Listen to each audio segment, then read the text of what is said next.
So you want to learn how to color your graffiti piece? I got some heavy tips for the best color combos. Let's go. So the real underlying question here is, how do we pick which color goes with what, and then what force field color do we throw on the outside of it, and really where does complementing colors come from?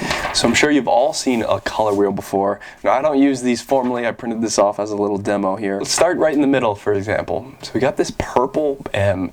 Looks pretty fresh, got a nice lime green outline on it. Now the question then is, what does purple and green in this color wheel have to do? So you can see purple and green are almost opposites on the color wheel. That kind of means that they're like total contrast. And you can kind of see the same is true. So we got these kind of red colors, go over across, got a nice light blue.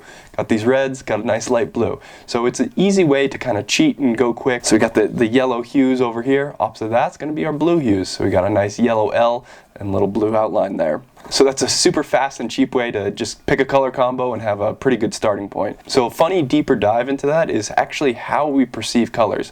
So the human eye actually only sees 3 colors. And those colors are our primary colors. We got green, red, and blue. And then everything in between, our eyes actually kind of just make up as a mix of those colors. So when you have these super contrasty bits, it allows your eye something really easy to interpret. So we'll get into this a little bit further down the road, but you can kind of see the red, green, and blue are in a triangle here.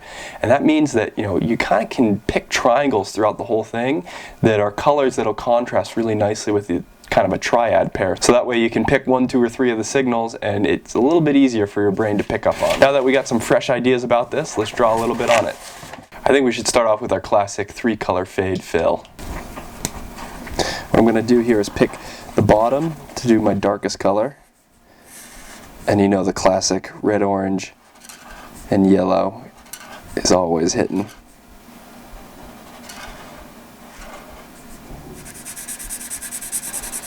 Now, quick tip there is start with your lightest color, like the yellow, and that way all your other colors can go over top of it. And 2, when you start lightest to darkest, you can use your lighter color as a little blender on that transition there. Try to soften up both those. So what exactly is hue? Well, like I said, we've kind of got those 3 primary colors, and then within between those colors, you get kind of the shadings that go on. So when we go grayscale for a quick second, you can check that we've got the darkest shade, the middle shade, the lighter shade. So hue is basically, how dark are you in between your actual color selection. So you can have yellows that have different ranges of kind of like grays or blacks in them to make them a little bit darker. And in all honesty, this yellow is pretty dark. And then that orange has a whole range of lightness and darknesses amongst itself. With a lot of markers out there, you naturally step in between those shades a lot with the different colors. A really light orange that's, at the top of that spectrum is far less common than kind of this middle ground here. And for reds too, the lighter you get, the more kind of that pink realm you go into. So generally you'll see the kind of darker reds and medium oranges and then light yellows as your spectrum there. So that's why this fill is so classic, is that it's really accessible, lots of markers hit that, and it has that nice hue, so you get that sweet gradient actually even in between the colors. So although these 3 colors might look very different on face value, the underlying actual shade of the color is really what you're seeing and taken away from it. And then of course the perfect complement to all these yellows is the opposite side in that high contrast blue realm. So let's hit a little blue force field.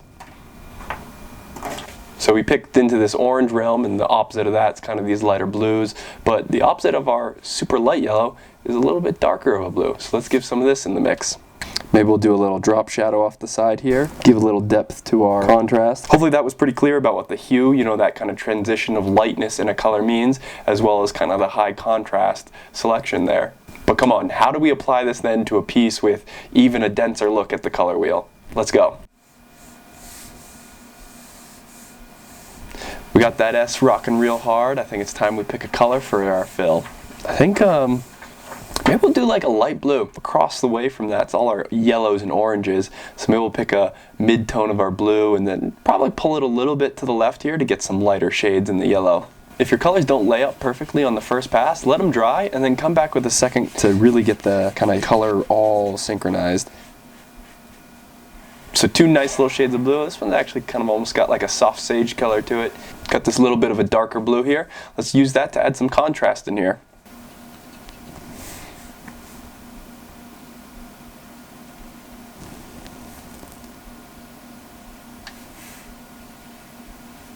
We've got this nice little like sea urchin S going on. Opposite of that, we've decided we'll go for some yellow. Let's hit that force field and see what comes out next.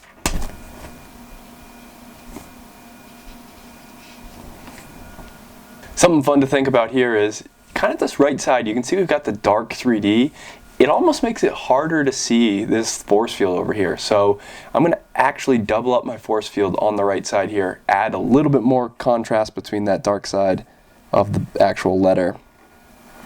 And it's kind of one of those, if you take a step away from your page, you'll be able to kind of appreciate what the whole picture is looking like a little bit better and make some of the kind of contrast decisions a little bit easier. Or if you let your eyes kind of go foggy, you can see what the shape kind of is telling you to do.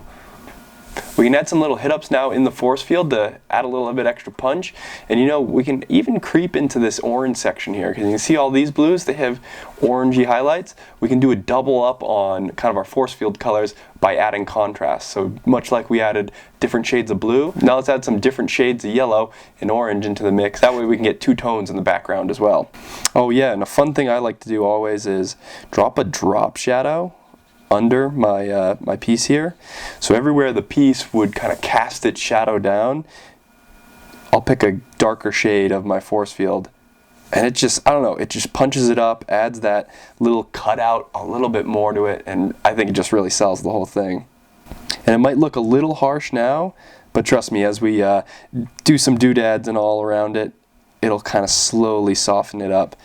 So we'll keep this simple so everybody can follow along. And we'll just do some bubbles on the outside. You know, I hit some bubbles on the inside too. Maybe this will add some symmetry to the whole deal. So I've done a few orange. Now let's do some yellow so we can kind of go back and forth. Kind of feel out where we want to add more, rather than kind of corner ourselves and do a bunch of one and then maybe it turns out to be too much or too little.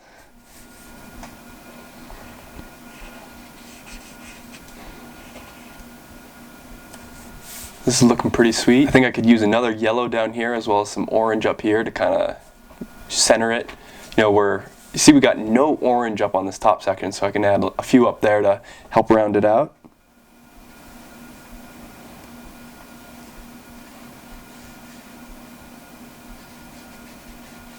Yeah, maybe even a couple up this way. And I wanted some yellow down here too.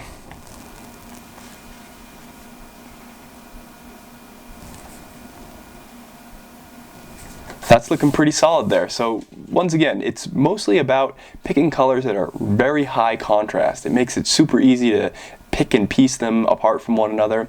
And then also, you know, the subtlety of these darker shades in there. They have a lot of value there. They add a little bit of extra oomph to it without having to be a solid black color.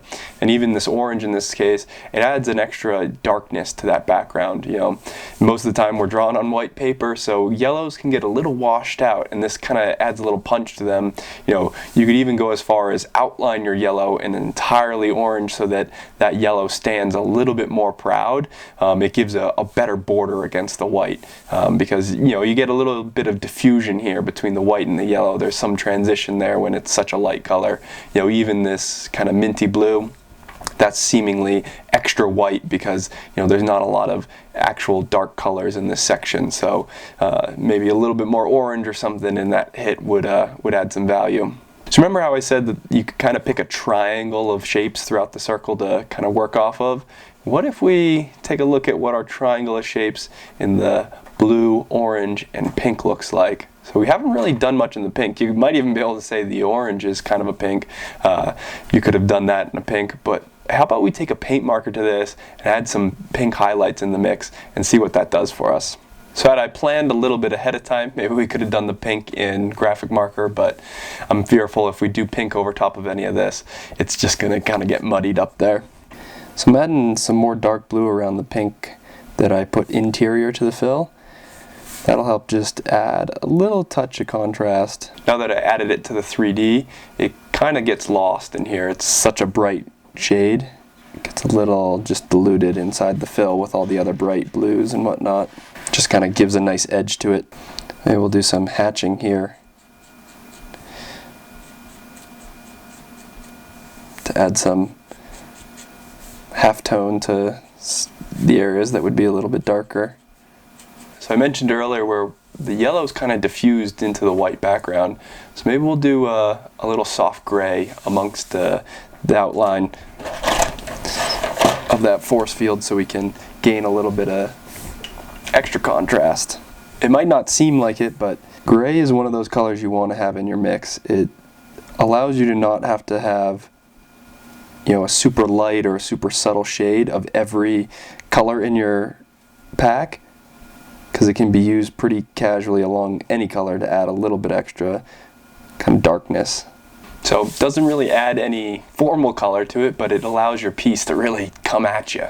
So as a quick recap, you know, we kind of just went across to find a super high contrast from the blue that we decided. My favorite way to color a piece is to pick a starting color that I know I want to include and then go from there. Pick your super high contrast that might support it, pick a couple shades if you can within that, but in all honesty, if this was just a blue fill and just a yellow outline and maybe a couple pink highlights in there, it would look sweet just the same. So use the tools that you have, and as far as you can plan ahead, try to do so. So a late call to the game with a little pink on top, but the paint marker came in proper over top of the graphic markers. If you did a little extra planning ahead of time, maybe you'd be able to run those pinks in before putting blue on top, or black in this case. So work with what you got. You know, don't limit yourself by only using one style of supply in a piece. Paint marker can be an excellent add-on to any graphic piece.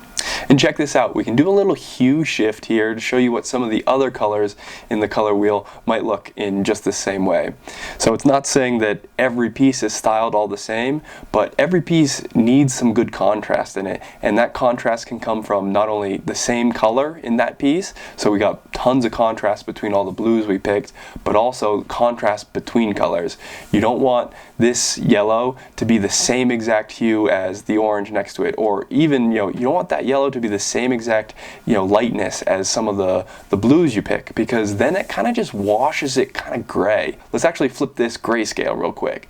You can see some of these colors actually line up not so great, so you don't see much definition. You know, your subconscious eye actually has a pretty good way of saying, hey, these two things are pretty close to one another, and it doesn't actually provide much to get that pop off the page. Versus, you know, our shades of blue here, we're really stepping between the different colors there. And, you know, the orange is a big jump from the yellow, but all the same there. And of course, if you have any questions about this section that I described, drop comments down below. Always happy to help. But it wouldn't be a full tutorial without a little rainbow spectrum. Let's do a proper piece now.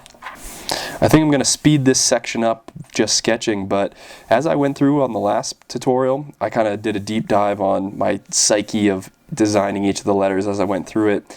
I'll have a link down below if you want to check out an extended cut of this segment so you can learn the ins and outs of my letter selections. You see, as I like a line better, I'll kind of double up on it and commit a little bit harder onto the page where that one's landing. Our outline's actually kind of far from ready here.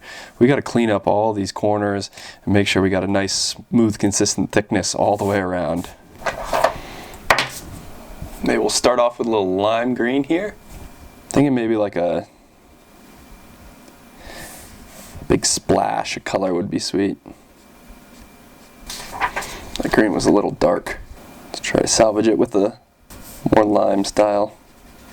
And I'm going to be super careful with my black edges so I don't get any bleed out. I don't want to get the lime green to run over top of that, or even just drawing close to it 5 times over could saturate the page and they'll start to leach forward. So I'm going to keep a real light edge around the black. Yeah, that might be cool. We can do some dark accents with the color. It's one way to salvage the fill with the darker green. I'll try to probably keep the color transition somewhat in between letters, so there's a little bit of flow with it, so it's not like blocked out. One letter is each color. Taking a pause just to double check I'm not bleeding on any of the black yet. And we'll do a yellow right next door. Kind of work our way around the wheel. And two, if you notice you're not like totally blending perfectly between two sections like you're coming back to, don't go overkill and try to force a blend. So as that first section dries, it changed colors just like this. So your second section's gonna probably change its hue a little bit. So what I like to do is I like to do a first pass, and then I'll go back and blend the edges together once it's kind of dry in both sections. I feel like if I don't do that, I always end up going like way overkill on the second one, and that's when things really start to get messy. I will do a light blue down the middle, kind of moving into this section. Gonna go over for a little pink. Oh yeah, this will work nice. Super soft on the pink to get a really nice even lay, and then going for the scribble to fill it in. My hope with that is that I'm not oversaturating the actual page by scribbling on the first pass, trying to get a really dark layer. This way I can double up a little bit more deliberately. Bam! Now that's a piece. I think we should throw a 3D on this. Maybe do a little vanishing point, make it really like get aggressive at you. So quick tip, vanishing point means you get a little dot right here, and then you draw all your 3D points kind of on a line down to that dot, so that your center is straight down and then your sides like pull in a little bit. So you got like super nice weight to it right there. And sometimes I even pull my edges like the gravity's heavier out here, pull those in, make them longer than some of the interior ones. I wonder what would look good with the 3D here. Maybe we could do like the contrasting color in each of the regions. It's like the red could have like a blue 3D, the blue could have a red 3D, green maybe like a purple. I think that would look kind of cool. Yeah, let's give it a try in like a small section and see how it works out. We do piano keys too to add some half toning.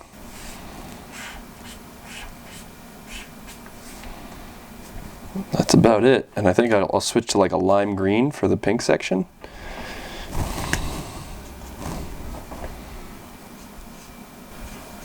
I'm having a hard time telling if that's going to work really well or just okay.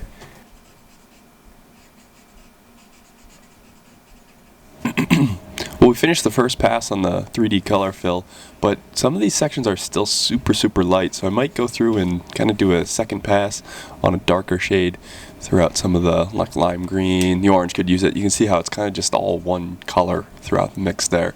You kind of want a little bit more value through it. So let's hit it with a darker shade within the 3D.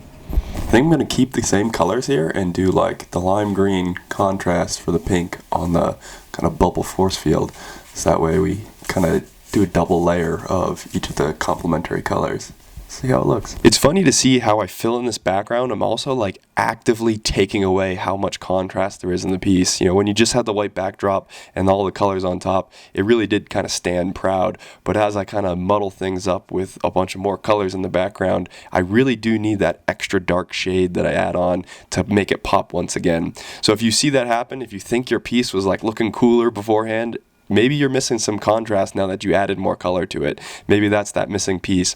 I know I ended up adding it into the color of each of the fill as well, and that really just added kind of like a little buffer there, or a little bevel there to actually add a little bit extra contrast. You know, I added it where layers of my letters were overlapping one another, kind of as a shadow, and then I also added it kind of just to the right side of all my letters, so it kind of gave that bevel. And kind of as I said before, you could probably get away with this in like a gray. Black might be a little bit too aggressive for some of this, so you might compete with your outline a little bit too much. It's always nice to have multiple shades of your colors, so you can do kind of features like this. Well, I think we did it. We took a little bit of a color wheel and turned it in quite the masterpiece here. So if you got any questions about the process or didn't break something down well enough, drop me a comment down below. Always happy to help. And as always, my Instagram, _VE, got tons of helpful like photos and whatnot that I can provide you guys feedback with in my DMs the last time. So keep hitting me up. I'm always happy to chop it up. It's super fun for me to give some suggestions and see all the different styles and feedback that you guys are making after watching some of these videos. So if you learned a thing or two in the video, want to show some support my way, I dropped some new sticker packs on the shop. Got some fresh Hello My Name Is, some red badges, of course the classic glossy mix of random colors, and the essential holographic eggshells. So maybe peep some of these if you're interested and want to show some love. Well, of course, spray that like button if you haven't already. Maybe drop a subscribe if you don't want to miss the next round. That's going to do it for me, guys. Peace.